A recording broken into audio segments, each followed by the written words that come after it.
Often, when people hear the word manager, what comes to mind are the words manage, plan, lead, control, administer tasks, etc. People tend to relate the term manager to business only. However, management is always present and applicable to all types of organization, may it be the business field, hospitals, schools, government, among others. It's just that there are particular manager names for each field. Management is all around us. In hospitals, there are residents who are the supervisors of interns. They are the higher-ups of interns and guide and supervise them in their training programs. In schools, there are the principals who provides leadership, direction, and coordination to various department heads within the school. Here, you can see that different organizations and the structures within them would really need the art of managing in order to function appropriately, because management is a step-by-step process of planning, organizing, leading, and controlling people, tasks, and functions within an organization to work effectively and efficiently. Unknowingly, in our daily lives, all persons actually manages all things surrounding his or her daily life, from money management, saving, expenditure, time management, food to eat, places to travel, things to purchase, giving priority to immediate activities, and postponing unimportant things. Now, you can see that even in your specific job fields, there is always a common denominator, and that is management. However, when we think of the word management, it is broad and we don't know details about it. That's why this is the time managerial skills and roles enter the circle of discussion for management. In simplicity, we can use the analogy of government having various departments to management having managerial skills and roles. Consequently, if these departments do not function according to the specified criteria set, the overall management act would not be successful.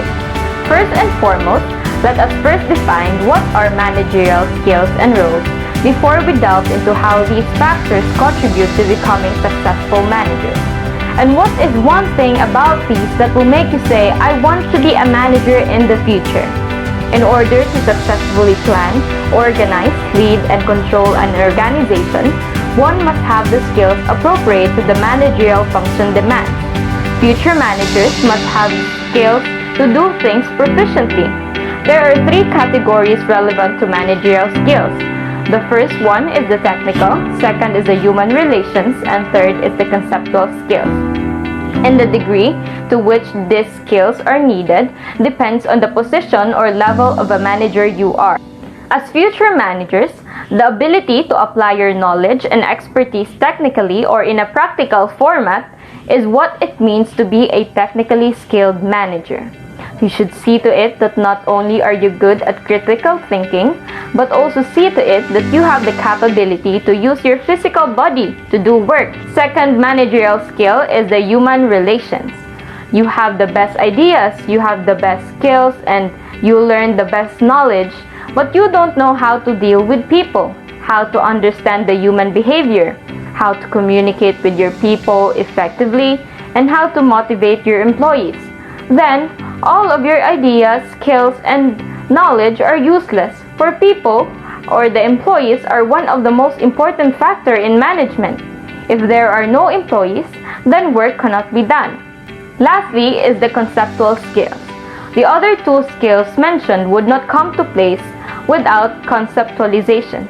A manager can't act or do something if in the first place he or she is not able to view the organization as a whole, understand how the various parts are interdependent, and how it relates to the external environment.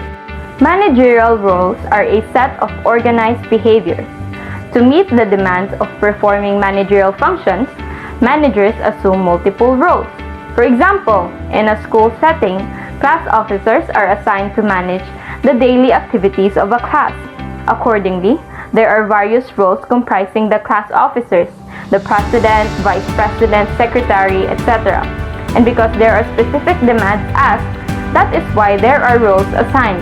Roles in all settings are implemented not just to meet certain demands, but to avoid the duplication of job tasking, increase efficiency and effectiveness, increase productivity, and establish a chain of command.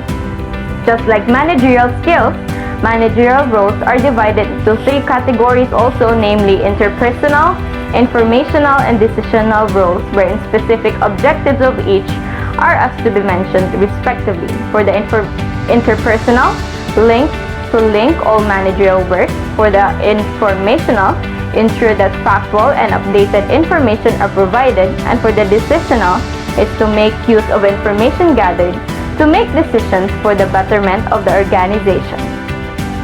After hearing all of these things about managing, I am sure it somehow occurred to you that you can have this as your career. You will start to ponder, what is it in the lives of managers that has attracted and motivated me to become one? The ultimate answer to that question is growth and development. Surely, when you become managers in the future, you as a person will grow and develop not only personally but socially and professionally. Personal growth. It is in the sense of incorporating your established managerial skills to your personal life. You will be able to carefully and mindfully plan, organize, lead, and control or evaluate every happenings and the factors around your life. And in this way, you could avoid being regretful of the impulsive acts you've done. Rather, you would be proud and content that you have made your sincere efforts to accomplish them. Management also helps in the development of the society as it aids organizations to meet their specific obligations towards societal growth. Becoming future managers, you can assume that I am not the only one benefiting to this job, but to society as well. In this way, an individual can perform his or her civic duties, which according to Article 5, Section 1 of the 1973 Philippine Constitution, it shall be the duty of the citizen to be loyal to the Republic and to honor the Philippine flag, to defend the state and contribute to its development and welfare, to uphold the Constitution and obey the laws, and to cooperate with the duly constituted authorities in the attainment and preservation of a just and orderly society. Finally, you can grow professionally as a manager. Managers of today are able to separate personal and professional matters. Being professional can be defined in 5 ways. First is presenting yourself as appropriately accessorized from head to toe, eliciting a professional attitude towards your workmates by being responsible, honest, considerate, and ethical. You look for value in others. You enable others to achieve personal and professional fulfillment. You set reasonable goals, and you adhere to management principles and confront inappropriate behavior in your division or group. Third is being conscious of toxic emotions in order to avoid workplace toxicity, and when the unexpected happens, stay calm and controlled for you to decide an unbiased solution.